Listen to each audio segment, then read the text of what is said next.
हर खबर पर होगी आपकी पकड़। डाउनलोड कीजिए एबीपी लाइव ऐप।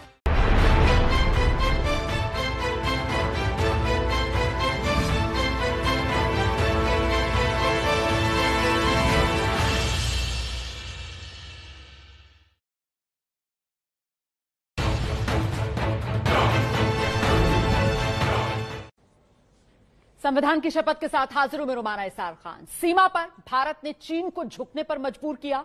भारत की ताकत देखते हुए लद्दाख की गलवान घाटी में मौजूदा जगह से चीन अब पीछे की तरफ जा रहा है।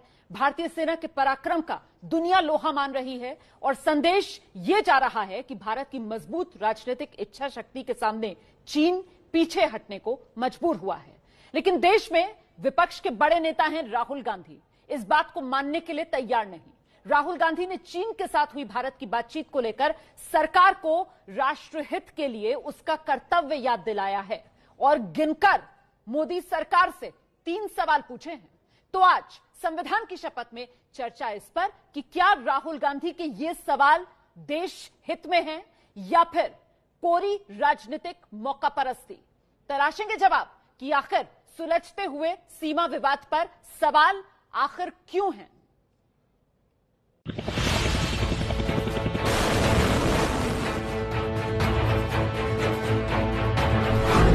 गलवान में चीनी सेना के पीछे हटने के समझौते पर राहुल गांधी के सवाल।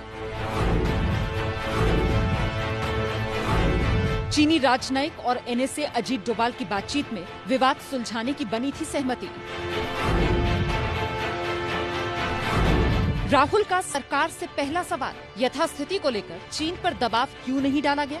4 से फिगर 8 तक भारतीय सेना जो कि पेट्रोलिंग करने जाती थी वो नहीं कर पा रही।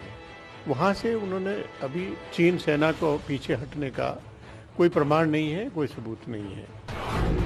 राहुल का दूसरा सवाल, चीन हमारे भूभाग में 20 निहत्थे जवानों की हत्या को कैसे सही ठहरा पा रहा है। राहुल का तीसरा सवाल, गलवान घाटी में हमारी क्षेत्रीय संप्रभुता का जिक्र क्यों नहीं। क्या भारत ने ये स्पष्ट किया कि गलवान वैली भारत का अटूट अंग है। राहुल गांधी हर वक्त इस तरह की बातें करते हैं जिससे भारत की बदनामी, भारत की योजनाओं की बदनामी, भारत की सरकार की बदनामी, भारत के प्रधानमंत्री की बदनामी। जितना हमारे दुश्मन देश भारत को बदनाम नहीं करते, उससे ज्यादा इस देश के विपक्ष के एक नेता राहुल गांधी इस तरह का बयान देते हैं। क्या संदेश देना चाहते हैं। चीन विवाद पर सरकार को घेर रहे राहुल गांधी अब खुद भी आए कटघरे में। ये खुलासा किया है राहुल गांधी एक रक्षा स्थायी कमेटी के सदस्य होने के नाते अपने कर्तव्य को नहीं निभाया है। कुल कमेटी के 11 बैठकें हुई 1 साल के अंदर। किसी एक मीटिंग में भी राहुल गांधी शरीक नहीं हुए। बीजेपी अध्यक्ष जेपी नड्डा ने कहा, राहुल बैठक में जाते नहीं, सिर्फ देश का मनोबल गिराते हैं। राहुल जी किसी कमेटी में आते हैं कि नहीं आते हैं उनका निर्णय है। सदस्य अगर मानता है कि मैं कुछ और काम करूं तो बेहतर है, तो ये उसका निर्णय होता है। दूसरी विपक्षी पार्टियों ने कहा, चीन विवाद बीजेपी कांग्रेस की नूरा कुश्ती नहीं। Our point is India-China standoff is not an issue between BJP and Congress, and it is an issue for all political parties. आखिर सुलझते सीमा विवाद पर सवाल क्यों। मैं आपका खास मेहमानों से परिचय कराती हूं। कांग्रेस की तरफ से प्रवक्ता गौरव बल्लभ हमारे साथ मौजूद हैं। दिल्ली यूनिवर्सिटी में प्रोफेसर संगीत रागी इस चर्चा में शिरकत कर रहे हैं। जेडीयू के नेता अजय आलोक हमारे साथ मौजूद हैं। हमारे साथ रक्षा विशेषज्ञ major general retired S P Sinha साहब मौजूद हैं और पूर्व राजनयिक विवेक काटजू साहब इस चर्चा में मेरे साथ शिरकत कर रहे हैं। बहुत बहुत स्वागत आप सभी का। सबसे पहले प्रोफेसर गौरव बल्लभ, मैं चाहती हूं आप मेरे दर्शकों को ये बताएं कि राहुल गांधी का ये जो ट्वीट है जिसमें राहुल गांधी ने 3 सवाल सीधे मोदी सरकार पर दागे हैं, उसमें वो शुरुआत में कह रहे हैं कि राष्ट्रीय हित सर्वोपरि है, भारत सरकार का कर्तव्य इसकी रक्षा करना है। पहले आप ये बता दीजिए कि आपको भारत सरकार को, मोदी सरकार को ये याद क्यों दिलाना पड़ रहा है। देखिए, पहले तो वाजपेयी जी याद दिला देते थे राजधर्म की, आडवाणी जी को भेज दिया इन्होंने ओल्ड एज होम में, तो अब हमको ही याद दिलाना पड़ता, वरना इनके पुराने नेता दिला देते याद। मुख्य मुद्दा क्या है रोमाना जी, कि जो भारत के विदेश मंत्रालय ने अपनी एक रिलीज जारी करी है, उसमें कहीं भी यथास्थिति का जिक्र तक नहीं किया गया। मेरे सामने वो कागज है, स्टेटस को एंटी बिफोर 1 अप्रैल 2020 का कहीं भी उल्लेख नहीं किया गया है। क्या हम ये मान लें कि जो अब यथास्थिति है वही नई यथास्थिति है? क्या हम ये मांग नहीं करें कि जो भूमि भारत माता की सरजमी थी वहां पे अब चीनी सेना हमेशा के लिए रहेगी? ये पहला प्रश्न। दूसरा प्रश्न रोमाना जी, भारत की ही प्रेस रिलीज की बात कर रहा हूं मैं। भारत अपनी प्रेस रिलीज में ये तक नहीं बोल पाता है कि 20 जवानों की शहादत हुई, वो गलत था, उनका उल्लेख तक नहीं किया जाता है। तो और चीन अपनी प्रेस रिलीज में कह रहा है कि हमने बिल्कुल सही किया, तो इसका मतलब आपने मान लिया कि जो 20 जवानों की शहादत हुई वो सही हुई।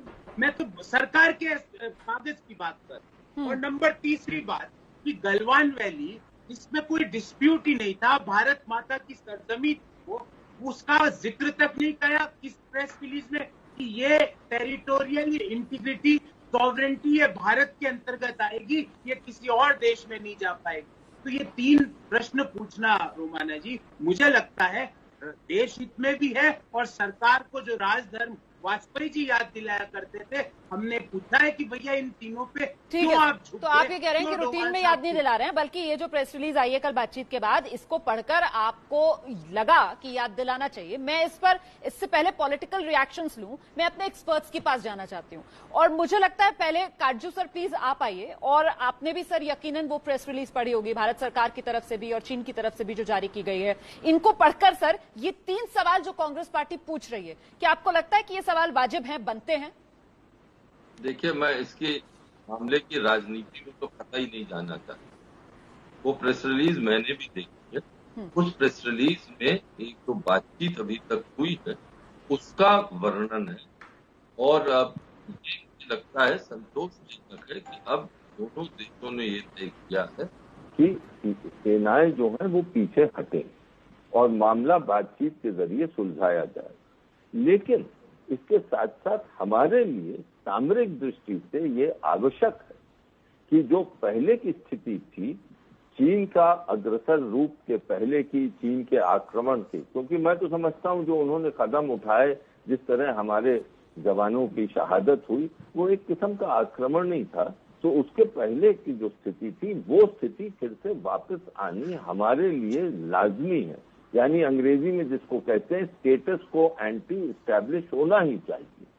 लेकिन स्टेटस को एंटी होने तक, इस्टेब्लिश होने तक डिप्लोमेसी को या राजनय को अपना काम करने देना चाहिए। तो अगर राजनैतिक, एक बस शब्द मैं और कह दूं, मेरा मानना यह है कि हमारे राजनैतिक वर्ग को एक होना चाहिए, और इस वक्त ये लाजमी है कि सरकार की तरफ से और विपक्ष की तरफ से आपस में बातचीत हो कि और ये वो बातचीत सार्वजनिक होने की जरूरत नहीं है, कि कॉन्फिडेंस में जो स्थिति बन रही है, जो अभी तक बनी है, वो आपस में उस पर व्यूज एक्सचेंज हो, विचार बने, और देश के सामने एक राजनीतिक वर्ग की दृढ़ता आनी चाहिए। एक तो हो ना, कम से कम जो पूरा राजनीतिक वर्ग है वो एक तो हो। सिन्हा सर, आपका रिएक्शन सर, आपने भी पढ़े होंगे ये रिलीजेस, इसके बाद ये सवाल जो कांग्रेस पार्टी पूछ रही है, आपको लगा कि ये सवाल बनते हैं सर?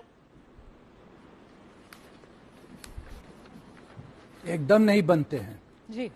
जिसका अपना घर में गंदगी हो वो दूसरे की तरफ उंगली नहीं उठाना चाहिए। मैं कांग्रेस पार्टी को दर्पण दिखाना चाहता हूं। अक्साई चीन 37,244 स्क्वायर किलोमीटर किसने दिया? Run of Kutch 200 square kilometre किसने दिया? लद्दाख 2004 और 2014 के बीच में 700 स्क्वायर किलोमीटर किसने दिया?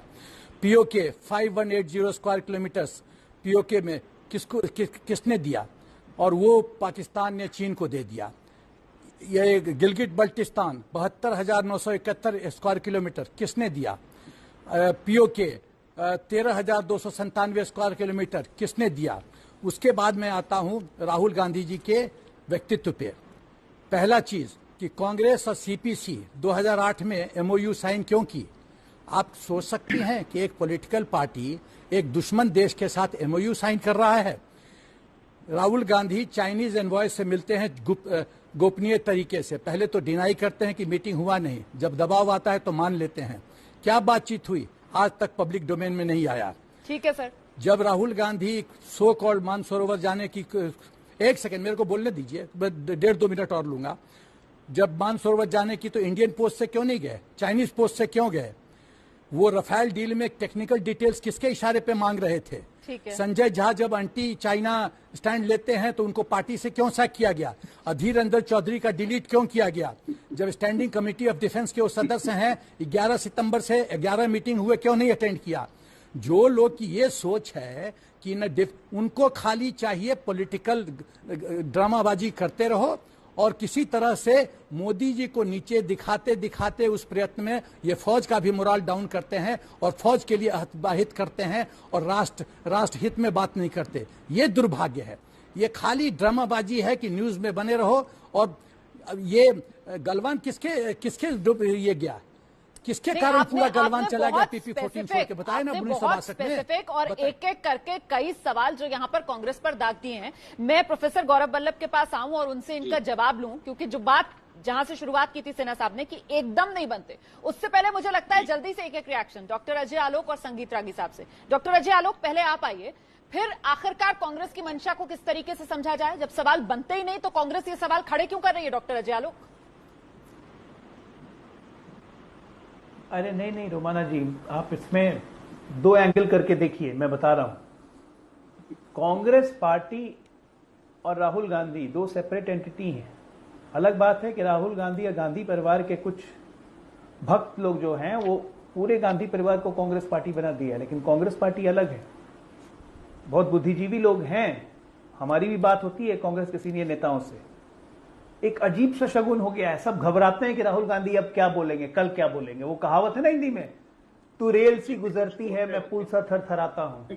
राहुल गांधी के बोलने से विपक्ष को अब उतनी चिंता नहीं होती है, लेकिन कांग्रेस पार्टी थरथराने लगती है कि क्या बोला, अब क्या बोला, इसको कैसे डिफेंड करेंगे। अब मुसीबत आ जाती है गौरव वल्लभ पंत जैसे लोगों की। अब न्यूज में बनने के लिए इस तरह की जो बातें करते रहते हैं, इससे किसी का नुकसान नहीं हो रहा है, सिर्फ कांग्रेस पार्टी का नुकसान हो रहा है। ये 52 से 5 पे आने की कहानी है। छोड़ रहे हो क्या? और देखिएगा स्वर्णिम अक्षरों में लिखा जाएगा कि 52 से 5 का जर्नी कैसे रहा 2019 से 2024 के बीच में। तो चलिए गौरव वल्लभ जी पुल से थरथरा के बोले, राहुल गांधी को डिफेंड करें। मुझे आज सिर्फ हंसना है। चाइना वापस जा रहा है, पूरा देश देख रहा है, अमेरिका भारत की नकल कर रहा है, 59 है तो अमेरिका भी बयान कर रहा है, लेकिन नहीं, गौरव वल्लभ ने हंसना शुरू कर दिया है। प्रोफेसर गौरव वल्लभ से मैं जवाब लूं उससे पहले आइए जल्दी से प्रोफेसर संगीत रागी साहब, आप भी अपनी बात रख दीजिए सर, फिर एक साथ जवाब लेंगे प्रोफेसर गौरव वल्लभ से। देखिए मैं अजय आलोक जी की बात से मैं सहमत हूँ और ये पहले दिन से मैं कह रहा हूँ कि पूरा विपक्ष को कांग्रेस पार्टी के साथ मत जोड़िए, कांग्रेस पार्टी को भी गांधी परिवार से अलग करके देखिए। राहुल गांधी ऐसा क्यों कह रहे हैं, इसके 3 विश्लेषण किए जा सकते हैं। एक तो पॉलिटिकल तौर पे वो बहुत इनकॉम्पिटेंट, और इनकॉम्पिटेंट आदमी कभी भी सार्वजनिक जगहों पर जैसे डिफेंस कमेटी की वहां पर वो कोई नई बात नहीं दे सकते हैं, कोई नई बात कह नहीं सकते हैं, वो कोई डिस्कशंस को कंट्रीब्यूट नहीं कर सकते हैं, वो उनमें कॉम्पिटेंस नहीं है। इसीलिए वो बार बार डिफेंस कमेटी की वजह से भागते हैं। संसद में भी आपने देखा होगा किसी एक भी मुद्दे पर ऐसा लगा हो जो राहुल गांधी ने 15 साल में एक अच्छी बहस की शुरुआत की हो, किसी को भी, ये कांग्रेस के लोग भी कहते हैं, उनसे वो सहमत नहीं है। दूसरा एक इसका मनोवैज्ञानिक पहलू है। देखिए एक बच्चा यदि बार बार वही सवाल करे, बिहार में हम उसको बोलते हैं बच्चा, ठीक है कि नहीं, वो राहुल गांधी वही सवाल को भिन्न भिन्न वाक्यांशों के द्वारा वो लगातार पूछते थे। लगता है किसी जैसे उनके पास एक उन्होंने तय कर लिया था कि हम काम करना है और न्यूज में बने रहना है। ठीक है सर, आप जो बात कह रहे हैं, आप जो बात कह रहे हैं बड़ी महत्वपूर्ण बात कह रहे हैं रागी साहब। और आप जो बात कह रहे हैं ना, दरअसल उसका आधार भी मुझे लगता है दर्शकों को देखना चाहिए, क्योंकि राहुल गांधी की तरफ से जिस तरीके से बार बार सवाल पूछे जाते हैं, इस बार भी जो राहुल गांधी ने ट्वीट करके सवाल पूछा कि भाई क्या यथापूर्व स्थिति बनाए रखने पर जोर क्यों नहीं दिया गया, गलवान घाटी की क्षेत्रीय संप्रभुता का कोई उल्लेख क्यों नहीं किया गया, ये सवाल इसलिए पूछा जाता है प्रोफेसर गौरव वल्लभ क्योंकि प्रधानमंत्री देश के वो देश को आश्वासन देते हैं बार बार। मुझे लगता है जल्दी से हमें प्रधानमंत्री नरेंद्र मोदी का वो बयान यहां पर सुना देना चाहिए और इसके बाद प्रोफेसर गौरव वल्लभ से हम जवाब लेंगे। सुनाइए जरा।